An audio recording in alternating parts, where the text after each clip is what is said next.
स्वागत है आप सभी का। मैं हूं आपके साथ ज्योति यादव। चलिए बुलेटिन की शुरुआत करते हैं। सीएम भजनलाल शर्मा ने कहा कि उनकी सरकार का संकल्प है कि हर जरूरतमंद व्यक्ति को सरकार की जन कल्याणकारी योजनाओं का लाभ मिले। उन्होंने गुरुवार को सीएम निवास पर सहकारिता विभाग की स्टेट अपेक्स कमेटी की बैठक में ये बात कही। सीएम ने कहा कि सहकारिता राज्य के विकास में महत्वपूर्ण भूमिका निभाती है और सभी विभागों को इसके साथ मिलकर काम करना चाहिए। उन्होंने अधिकारियों को निर्देश दिए कि आगामी अंतर्राष्ट्रीय सहकारिता वर्ष 2025 के तहत जन जागरूकता अभियान, सहकार मेला और कार्यशाला का आयोजन किया जाए। इसके साथ ही सहकारी संस्थाओं का कंप्यूटरीकरण प्रक्रियाओं को पारदर्शी बनाने के भी निर्देश दिए। सीएम ने नए सहकारी कोड को तैयार करने का उल्लेख किया, जो सहकारी समितियों के आधुनिकीकरण में मदद करेगा। बैठक में कृषि मंत्री किरोड़ी लाल मीणा, पशुपालन मंत्री जोराम कुमावत सहित अन्य मंत्री और अधिकारी मौजूद थे।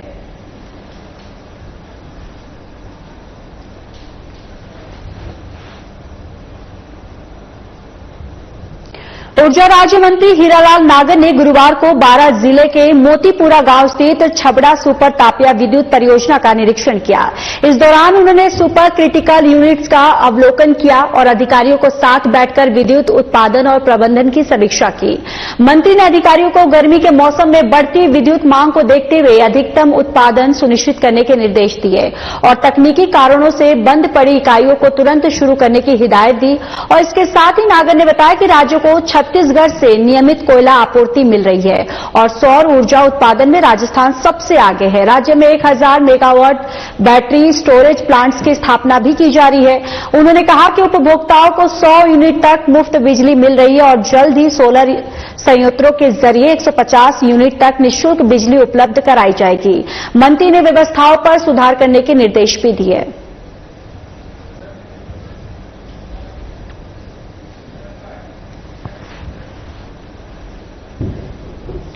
तो देखिए, बारां से ये खबर आप तक पहुंचा रहे हैं, जहां पर छबड़ा सुपर विद्युत परियोजना का निरीक्षण जो है यहां पर किया गया है और ये तस्वीरें भी आप देख रहे। ये निरीक्षण करते हुए ये तस्वीरें जहां पर तमाम अधिकारी भी मौजूद रहे। ऊर्जा मंत्री हरिलाल नागर ने निरीक्षण किया है।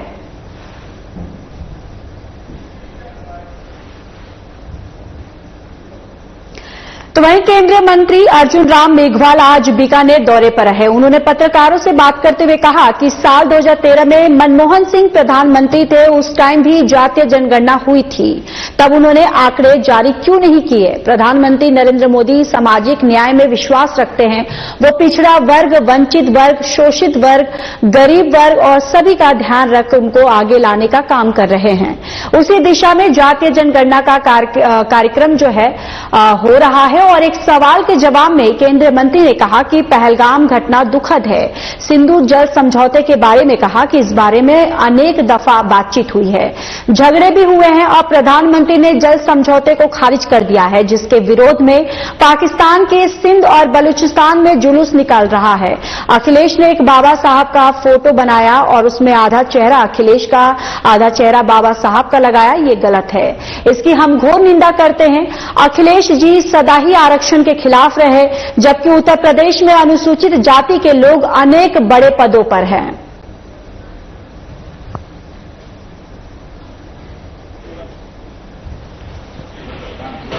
जनगणना हुई थी, उसमें जाति के आंकड़े भी लिए गए थे और 2013 में लोकसभा में बड़ी बहस हुई। सभी दलों के लोग बोले थे, हमारी ओर से, भारतीय जनता पार्टी की ओर से, हम इस समय विपक्ष में, लेकिन हमारे गोपीनाथ जी मुंडे बोले इसके पक्ष में आंकड़े जारी करो। तो क्यों नहीं करे जारी? ये राहुल गांधी जी उस समय सदन में थे, मेंबर थे, मनमोहन सिंह जी प्रधानमंत्री थे और सोनिया गांधी जी एनएसी चेयरपर्सन थी। क्यों नहीं करे आंकड़े जारी? बताओ। नरेंद्र मोदी जी सामाजिक न्याय में विश्वास रखते हैं, सामाजिक न्याय के प्रति वो प्रतिबद्ध भी है, उनका कमिटमेंट है। हर क्षेत्र में ये जो वंचित वर्ग है, पिछड़ा वर्ग है, शोषित वर्ग है, इसको आगे बढ़ाने का वो प्रयास करते हैं। उसी दिशा में जातीय जनगणना का उठाया गया एक कदम।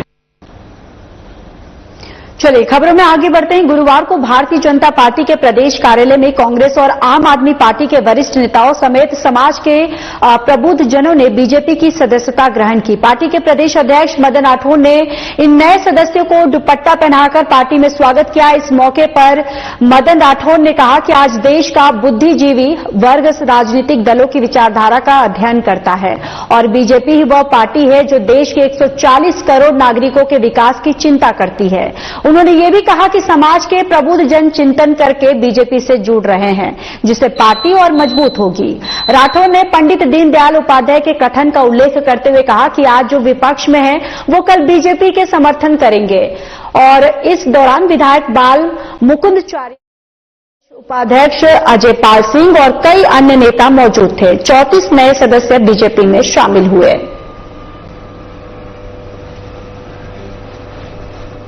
तो देखिए, आम आदमी पार्टी के कई ऐसे नेता हैं जिन्होंने बीजेपी की सदस्यता जो है वो ग्रहण कर ली है और प्रदेश कार्यालय में 34 नए सदस्य जो हैं वो बीजेपी में शामिल हुए। और यहां पर बीजेपी की तरफ से ये कहा गया है कि जिस तरीके से बीजेपी पार्टी जो है वो देश हित में काम करती है, जिस तरीके से पूरे देश की बीजेपी चिंता करती है, उसको देखते हुए तमाम जो लोग हैं वो बीजेपी में शामिल हो रहे हैं। और देखिए, यहां पर 34 नए नेता जो हैं वो बीजेपी की सदस्यता उन्होंने ग्रहण की है।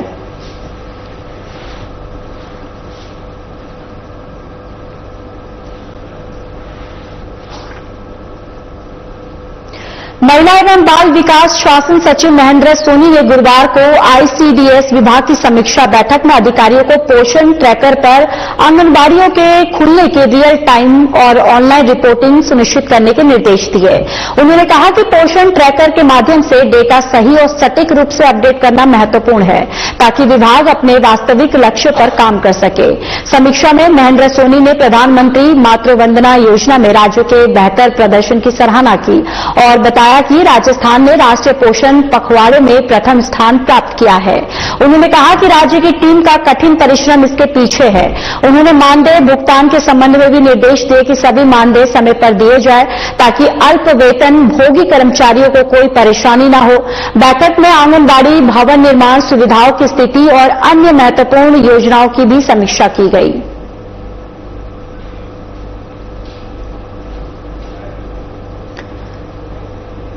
तो देखिए, यहां पर आपको बताते चले कि अधिकारियों को तमाम दिशा निर्देश जो है वो दिए गए हैं और यहां पर आंगनबाड़ी जो कार्यकर्ता है उनकी टाइमिंग को लेकर भी यहां पर कहा गया है कि अपनी टाइमिंग जो है वो सटीक यहां पर बतानी होगी। और जिस तरीके से ये भी व्याख्यान किया गया कि जयपुर राज्य जो है आंगनबाड़ी क्षेत्र में पहला स्थान जो है वो प्राप्त किया। इसके तहत और भी किस तरीके से बेहतर कार्य जो है वो किया जा सके, किस तरीके से और बेहतर रणनीति जो है वो तय की जा सके, इसको लेकर यहां पर अधिकारियों की एक मीटिंग की गई और यहां पर तमाम कार्यकर्ता, आंगनबाड़ी से जो जुड़े कार्यकर्ता जो है यहां पर इस मीटिंग में मौजूद रहे और इस मीटिंग में तमाम दिशा निर्देश जो है वो जारी किए गए कि किस तरीके से और भी काम को बेहतर किया जा सके।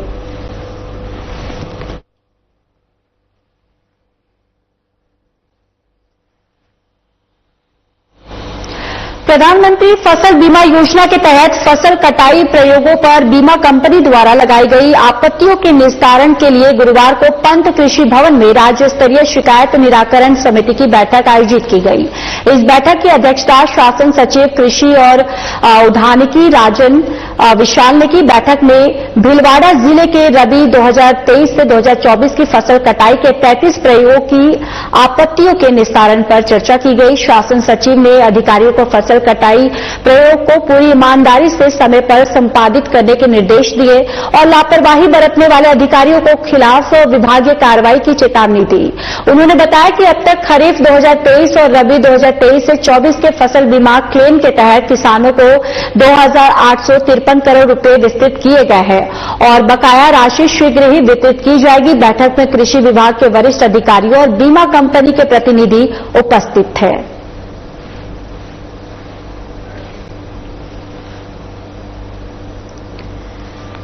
तो देखिए, यहाँ पर रबी की फसल की कटाई को लेकर ये बैठक की गई है, जहां पर शिकायत निराकरण समाप्ति को लेकर ये बैठक जो है आयोजित की गई, जहां पर शासन सचिव जो है इस बैठक में उनकी अध्यक्षता में ये बैठक की गई और अभी फसल की कटाई को लेकर इस बैठक में तमाम बिंदुओं पर चर्चा की गई कि किस तरीके से जो कटाई की आपत्ति के निस्तारण पर दरअसल इस बैठक में चर्चा की गई है।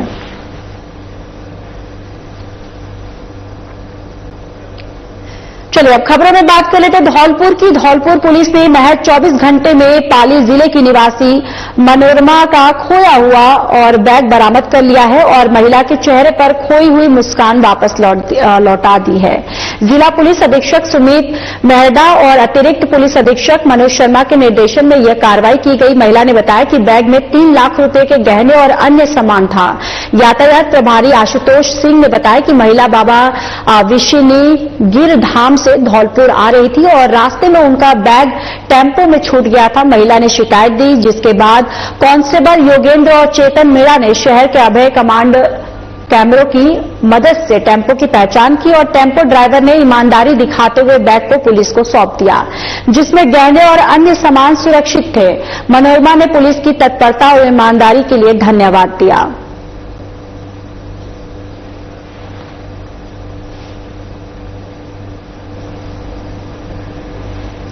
तो देखिए धौलपुर से ही खबर आप तक पहुंचा रहे, जहां पर पुलिस की तत्परता को देखते हुए यहां पर महिला जो है जिस तरीके से महिला का बैग जो है वो गुम हुआ और तुरंत पुलिस को इसकी महिला ने शिकायत दी और पुलिस ने काफी यहां पर फुर्ती से अपना काम जो है किया। इसको लेकर यहां पर महिला ने पुलिस की सराहना की और जिस ऑटो चालक के ऑटो में ये बैग छूटा था उसने भी ईमानदारी से महिला को बैग जो है वो वापस लौटा दिया, जिसके बाद महिला जो निराश थी, हताश थी, बैग मिलने के बाद महिला के चेहरे पर खुशी जो है वो वापस लौट गई और इसके साथ ही महिला ने पुलिस की सराहना भी की है कि जिस तरीके से पुलिस ने तत्परता दिखाते हुए उसका बैग जो है वापस लौटा दिया। भीषण गर्मी में जहां लोग खुद को राहत पहुंचाने की जद्दोजहद में लगे हैं, तो वहीं बानसूर के गांव हाजीपुर के ग्रामीण मिसाल पेश कर रहे हैं। पिछले 24 वर्षों से हाजीपुर स्टैंड पर ग्रामीणों की ओर से संचालित की जा रही मुफ्त पानी की प्याऊ आज भी राहगीरों और यात्रियों को राहत पहुंचा रही है। यह प्याऊ अलवर खैरतल कोटपुतली मार्ग पर स्थित है, जो प्रमुख यातायात मार्गों में से एक है। यहां से गुजरने वाले वाहनों, विशेष रूप से बसों में सफर करने वाले यात्रियों को ग्रामीण स्वयं पानी पिलाते हैं। यह परंपरा सिर्फ सेवा भाव नहीं बल्कि सामूहिक जिम्मेदारी की भावना का प्रतीक है। गांव के लोग, चाहे वे किसान हो, मजदूर हो या सरकारी कर्मचारी, गर्मियों के इन कठिन दिनों में स्टैंड पर पहुंचकर यात्रियों को मिट्टी के मटकों से शीतल जल पिलाने में अपना योगदान देते हैं। इन मटकों में रखा पानी प्राकृतिक रूप से ठंडा रहता है और गर्मी में राहत देता है। स्थानीय विधायक और लोगों का कहना है कि इस रास्ते पर यह एक लौती प्याऊ है जो बिना किसी सरकारी सहायता के पूरी तरह ग्रामीणों के आपसी सहयोग से चल रही है। ये सेवा भावना न सिर्फ यात्रियों के प्यास बुझाती है बल्कि इंसानियत और भाईचारे का संदेश भी देती है। गांव हाजीपुर की यह परंपरा दिखाती है कि संसाधनों की कमी के बावजूद सेवा और सहयोग की भावना से बड़ा कोई धर्म नहीं। तो देखिए यहां पर 24 साल से आपको बताते चले कि यहां पर जो स्टैंड के पास प्याऊ की जो एक यहां पर जल पिलाने का जो एक संस्थान है, यहां पर दरअसल 24 साल से यहां पर किया जा रहा है और खास करके जो भी बसों में यहां पर यात्री जो आते हैं उनको किस तरीके से गर्मी से राहत मिल सके और ये ठंडा पानी जो है स्वयं यहां पर ग्रामीण जो है वो आते हैं और यहां पर जो बस में सवारी रहते हैं उनको वो पानी पिलाते हैं और कहीं ना कहीं ये एक मानवता का संदेश भी जो है वो देता है कि किस तरीके से गर्मी के मौसम में ये प्याऊ जो है, जिस तरीके से यहाँ पर ग्रामीणों के द्वारा ये आयोजन किया जाता है यहाँ पर पानी का, तो एक मानवता का संदेश जो है वो भी जाता है। हाजीपुर बस स्टैंड पर पिछले 24 वर्षों से लगाई जा रही है। इसमें ग्रामीण सहयोग है, यहाँ कर्मचारी भी रहते हैं काम करने वाले, वैसे ग्रामीण लोग भी हैं वो सहयोग करते हैं। दिन में प्राइवेट वाहनों को, सरकारी वाहनों को रोक करके पानी पिलाया जाता है और ये सब जन सहयोग से किया जाएगा। तो वहीं मैड कुंडला क्षेत्र के ग्रामीणों ने गुरुवार को एसडीएम कार्यालय में नवीन पंचायत समिति मैड कुंडला को प्रकाशित करने का ज्ञापन सौंपा है और इसे तत्काल लागू करने की मांग की है। क्षेत्रवासियों ने चेतावनी दी है कि अगर प्रस्ताव प्रकाशित नहीं किया गया तो बड़ा आंदोलन किया जाएगा। शिवपाल सूद सेवरा ने बताया कि नवीन प्रस्ताव में विराटनगर पंचायत समिति के तहत 13 ग्राम पंचायतें जैसे कि मैड, जोधुला, तालवा, बिहाजर, पाल्टी, दूधी, आमलोदा और अन्य को शामिल किया गया है। इसके साथ ही नवीन ग्राम पंचायतों की संख्या बढ़ाकर 18 हो गई है। ग्रामीणों का कहना है कि इस पूर्ण गठन से क्षेत्र का विकास और रोजगार के अवसर बढ़ेंगे। उन्होंने एसडीएम विराटनगर और कलेक्टर कोटपुतली बहरोड से इसे प्रकाशित करने का आग्रह किया है ताकि विकास की गति तेज हो सके।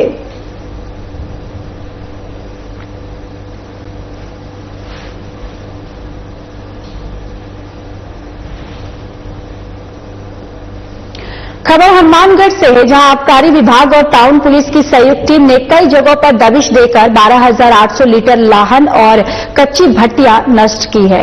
साथ ही 70 लीटर हथकढ़ शराब भी बरामद की है। इस कार्रवाई में 5 लोगों को गिरफ्तार किया गया। जिला आबकारी अधिकारी संजीव पटवारी ने बताया कि अमरपुरा, थोड़ी और थेड़ी, घघर, नाली और नवा नहर के आसपास सरकारी जमीन पर शराब कशीदगी की शिकायतें मिल रही थी। इन शिकायतों के आधार पर विशेष अभियान के तहत गांव में दबिश दी गई, जिसमें 2800 लीटर लाहन और 8 कच्ची भट्टियां नष्ट की गई है। इसके साथ ही पुलिस ने गंगागढ़ और श्रीनगर रोही में भी दबिश देकर 10,000 लीटर लाहन जो है वो नष्ट किया है और 70 लीटर शराब बरामद की है। पुलिस ने मामले से जसकरण सिंह, रमेश लाल, संदीप सिंह, बाबू सोरगर और बुट्टा सिंह को गिरफ्तार कर आबकारी अधिनियम के तहत मुकदमा दर्ज किया है।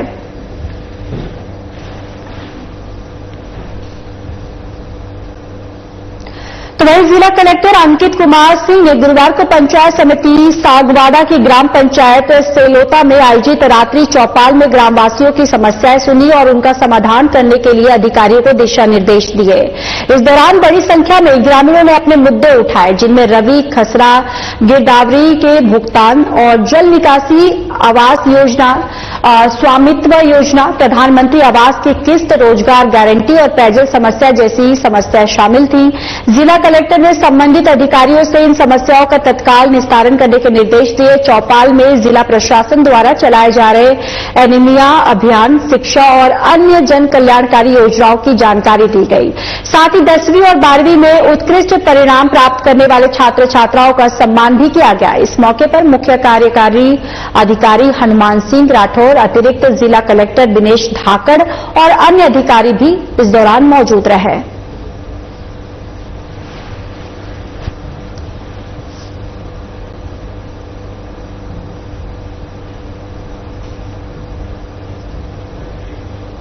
तो देखिए, आपको बताते चले कि डूंगरपुर से ये खबर आपको बता रहे हैं, जहां पर ग्राम पंचायत सलाता में यहाँ पर चौपाल जो है वो लगाया गया और इस चौपाल में तमाम जो ग्रामीण हैं यहाँ पर वो पहुंचे और अपनी समस्याओं को लेकर यहाँ पर अवगत करवाया। इसके साथ ही जिला कलेक्टर जो है उन्होंने तमाम ग्रामीणों की यहाँ पर समस्या जो है यहाँ पर सुनी और इसके साथ ही उन्होंने तुरंत इसके निस्तारण करने के भी आदेश जो है वो दिए और तमाम ग्रामीण जो है यहाँ पर आए और तमाम उनकी जो समस्याएं थी, कई ऐसी योजनाएं थी जिसको लेकर उन्होंने अपनी समस्याएं कलेक्टर के सामने रखी, जिसके बाद उन्होंने सुनने के बाद उन्हें जल्द समस्याओं को दूर करने के आदेश जारी किए।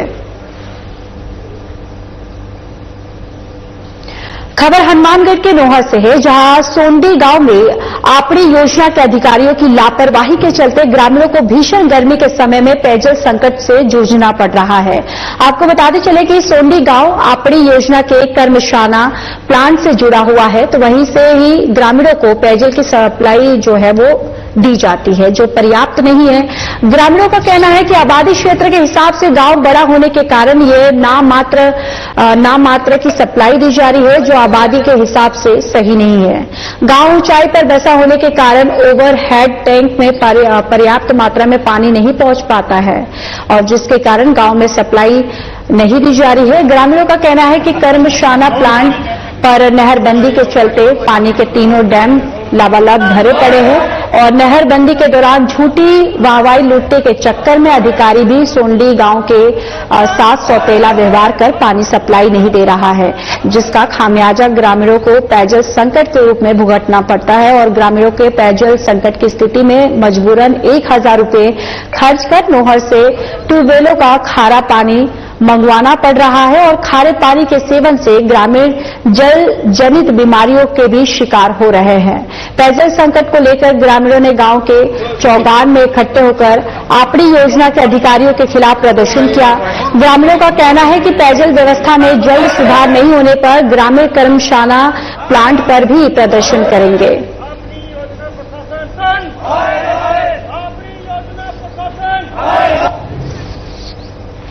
जी मारे टैंकर का लगे, गरीब आदमी फंसा हुआ कोनी, 9 रूम में पानी मंगावा, खारो पानी उल्टी दस्त भी लाग रही है। एक महीनों के पानी कौन देने लाग रहा। मैं तो नोर आना हूँ, नाम लिया बैठे तारा नगर जाओ, तारा नगर आना हूँ का नोर लियो। अब मैंने पानी कौन देने लग रहा। पूरे गांव में 1500 ग्राम है पानी को नहीं है, बिल्कुल ही पीने वाला हमारे। जैसे गर्मी शुरू होती है पानी की समस्या शुरू हो जाती है। लगभग 1.5 महीने से गांव में बहुत भारी पानी की किल्लत है और नजदीक कहीं पर पानी पीने के लिए मिल ही नहीं रहा है। नहरें भी बंद है। नोर यहाँ से 10 किलोमीटर है, वहां से पानी लाना पड़ता है, वो भी खारा पानी मिलता है 1000 रुपये टैंकर के लगते। आम आदमी तो फिर कैसे कैसे करके ले आता है, लेकिन गरीब तबका है उनको पानी मिलना नामुमकिन हो रहा है। विधानसभा अध्यक्ष वासुदेव देवनानी ने डिग्गी बाजार स्थित होटल नाज में हुई भीषण अग्निकांड की जानकारी ली और घटना में मृतकों के प्रति गहरी संवेदना व्यक्त की।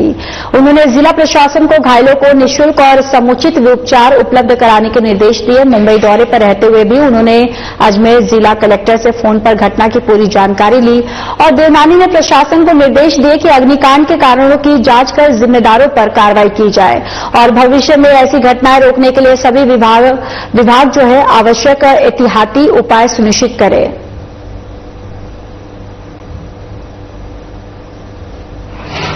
अजमेर डिग्गी बाजार में होटल में जो आग लगी है वह हृदय विदारक घटना है, जिसमें जानकारी के अनुसार 4 लोगों की डेथ हुई है और 4 अभी गंभीर रूप से घायल हॉस्पिटल पहुंचे हैं। निश्चित रूप से इस घटना की पूरी तरह निष्पक्ष जांच भी हो। मैंने जिलाधीश महोदय से भी इसकी पूरी जांच का और जो घायल हैं उनको पूरी तरह इलाज की सुविधा देने के लिए निर्देशित किया है और साथ में जो लोग जिनकी डेथ हुई है उनको आइडेंटिफाई करके उनके परिजनों तक उनको पहुंचाएं और साथ में इनकी जितनी मदद की जा सकती है मानवता के आधार पर, नियमों के आधार पर उनको पूरी की जाए ताकि किसी को भी विशेष प्रकार की परेशानी न हो और आपके कारणों की संपूर्ण समीक्षा करके इस प्रकार की घटनाएं न दोहराई जाए, इसको सुनिश्चित करें। मैं जिनके डेथ हुई उन परिवारों के प्रति संवेदना प्रकट करता हूं। मैं पूर्व निर्धारित कार्यक्रम के अनुसार आज मुंबई आया हुआ हूं, इस कारण से उनके प्रत्यक्ष तो नहीं पहुंच पा रहा हूं, लेकिन मेरी संवेदनाएं उनके साथ है। मैं आशा करता हूं कि जो घायल हैं वो भी जल्दी ठीक होंगे और जो उसमें जिनकी डेथ हुई है घटना में उनके प्रति संवेदना प्रकट करता हूं। बीजेपी प्रदेश अध्यक्ष मदन राठौर ने जातिगत जनगणना और कांग्रेस विवादित पोस्टर को लेकर तीखी प्रतिक्रिया दी है। राठौर ने कहा कि मोदी सरकार का निर्णय सही समय पर लिया गया है। जनगणना के साथ जातिगत जानकारी और जोड़ने से देश पर अतिरिक्त बोझ नहीं पड़ेगा, जबकि कांग्रेस इसे राजनीतिक हथियार बनाकर पेश कर रही थी। कांग्रेस के गायब शेर पोस्टर पर राठौर ने तीखा हमला करते हुए कहा कि क्या कांग्रेस प्रधानमंत्री को धमकी देना चाहती है। उन्होंने कहा कि प्रधानमंत्री पूरे देश के और आतंकवाद के खिलाफ उनके कदमों को वैश्विक समर्थन प्राप्त है। राठौर ने अशोक गहलोत पर भी निशाना साधा और कहा कि उनकी सरकार में पंचायतों और वार्डों का असमान और अव्यवस्थित पुनर्गठन हुआ था। अब बीजेपी सरकार में सब कुछ नियमों के अनुसार हो रहा है। उन्होंने कहा कि गहलोत की गिरती लोकप्रियता उनकी अपनी कमी है, न कि बीजेपी की।